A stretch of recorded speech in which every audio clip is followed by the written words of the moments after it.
Hello again, YouTube. My name is Bree, and today I'm trying out Casein paints. While Casein is new to me, this particular medium has been in use for thousands of years. It was found to be used in cave paintings in Asia that were made about 9,000 years ago. Casein is a water media that is made from a milk protein called casein, and it can be used in a transparent manner similar to watercolor, a translucent manner, or an opaque manner. Similar to gouache, casein dries matte, although it maintains a less chalky appearance. It is semi-reworkable initially, but will become less water-soluble with time until it is completely permanent. Casein also has a high light-fast rating, meaning that the final painting will last a long time, unlike gouache, which will fade over time. Well, so I've read. I have very little experience with casein. I first heard about it fairly recently. An artist by the name of James Gurney, who I'm sure some of you already know, frequently uses these paints as an underpainting for gouache and watercolor plein air. But that was pretty much my full understanding of it. A couple months ago, though, he reposted an announcement for Casein 2020, a gallery show with a submission fee of $50. While that generally wouldn't interest me, this particular registration fee also included a starters pack to teach you about casein and give you the supplies you need to get going. So this pack included 9 tubes of casein, 2 brushes, and 2 pieces of paper. So I was pretty much sold immediately. At some point, I would like to be in a gallery. I don't expect that in the immediate future, but it's kind of a goal of mine. So that did appeal to me. But, in the immediate future, I get paint at a low cost, so I was pretty excited. If this interests you, registration is still ongoing. I'll include the link below. They're currently on a hold for shipment due to the whole coronavirus situation and the lockdowns, but they're going to extend the deadline both for registration and for submission, so it's not too late to join. Anyway, I decided to start this video by showing my swatches, as this medium is brand new to me and I have no idea what to expect, besides the bit of reading that I did relay before.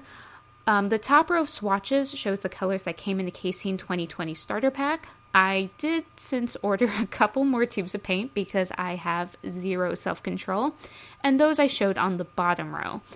I did notice that the halftone black in particular was very granulating, but I did read that if you add white to your casein when you watered it down, you get a much better wash. So I think the material said about 5% white. I just added a little bit. I don't know what 5% is on my palette.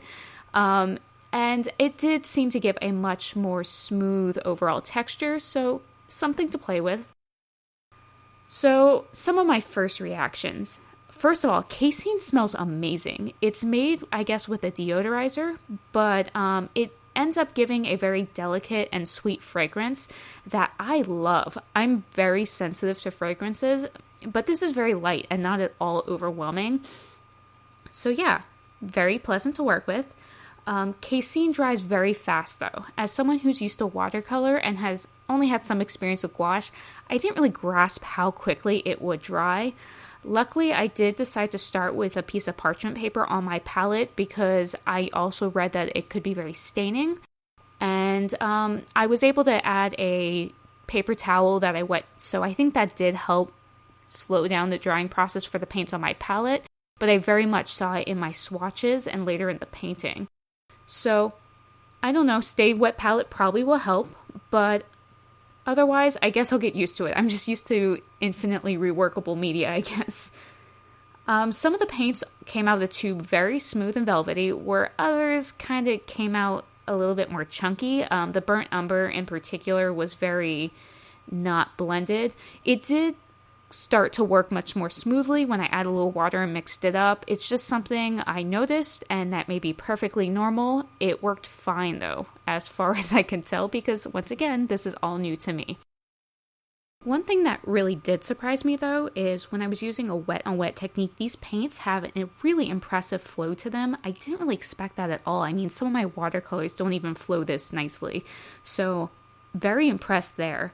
And I absolutely love the look of the dried paint. It's velvety, it's matte, it's so pretty. The brushes, though, did require a lot of cleaning after use. I mentioned that I heard it was staining, and wow, the green especially, just it clung onto the brush. So I'm glad I had just bought a fresh container of brush cleaner because I definitely needed it. Being used to watercolor, everything's so easy to clean. Definitely needed to work with my brushes afterwards to get all the color out, and I think there might still be a little bit of pigment in there. On a related note, though, the brushes that came with this set are really pretty too. They're gray, but the bristles themselves kind of have varying degrees of gray, so there's some lighter bristles in there, and I don't know, they're just really pretty. They seem to work really well. Obviously haven't worked with them that much, but I very much like them so far. So, for the piece itself, I hadn't painted a crow since like November, and I love painting crows for some reason. So, since I had so many new colors to work with, I decided to go for a magpie since, you know, they're crows, but they're also colorful. I definitely hadn't had much experience with magpies until I went to Scotland last year, and they were everywhere, and they were like so chubby for the fall and colorful and very amusing. I just remember this one following a gardener around, watching him work, and that little bird, I love him. So it's probably obvious at this point, but I didn't know what I was doing, so the painting was just really me learning and experimenting and changing things as I went. I don't have much to say about the process because I'm not sure what I'm doing or what you should be doing, so I don't want to pretend I'm knowledgeable at all.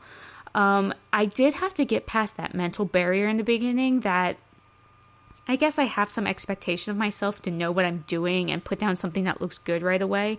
And while I know I can get away with coming back and doing more opaque layers later, I wasn't very happy in the beginning. Once I got past that though, going, you know, you're learning, just go to town. I had a lot of fun. I did really enjoy mixing some of the neutral colors too. I'm used to working with a massive palette of watercolors where I have all these convenience colors. And here, while I did get black and some other colors to help me along, I did want to try my hand at taking these very vibrant and vivid colors and mixing those neutral tones. So the gray in the beginning of the painting was actually a mix of the Shiva green and the rose red, and I think it came out beautiful, like immediately fell in love with that color. And then the darker mix that I used initially was burnt umber and ultramarine blue deep, which I know is one of the formulas that people use for Payne's gray. A lot of times it's more black and blue, but it worked really well. I did add a little halftone black later on just because I did still have it on my palette from the swatches and I didn't want the paint to go to waste. But yeah, it was fun. I enjoyed trying to mix the colors I wanted, especially the neutrals. I enjoyed bringing in those more opaque layers as I went. And I really like how the finish looks to this painting. I know it's just a little tiny sketch and it's not an impressive piece by any stretch, but the velvety finish is really, really pretty. So I'm definitely fascinated with these paints. I'm definitely looking forward to painting some more. I very much have to up my game if I'm going to try to submit to the show, which I guess I need to because I paid a registration fee and they gave me these paints for this purpose. But yeah, I'm excited. So I think that's really all I have to say for this video. If anybody who's watching this happens to have experience with casein and wants to share that knowledge in the comments below, I would very much appreciate it. Otherwise, I hope you enjoyed watching me experiment and ramble on. And yeah, stay healthy, stay happy. I hope everyone's doing well, and I'll see you in the next video. Thank you. Bye.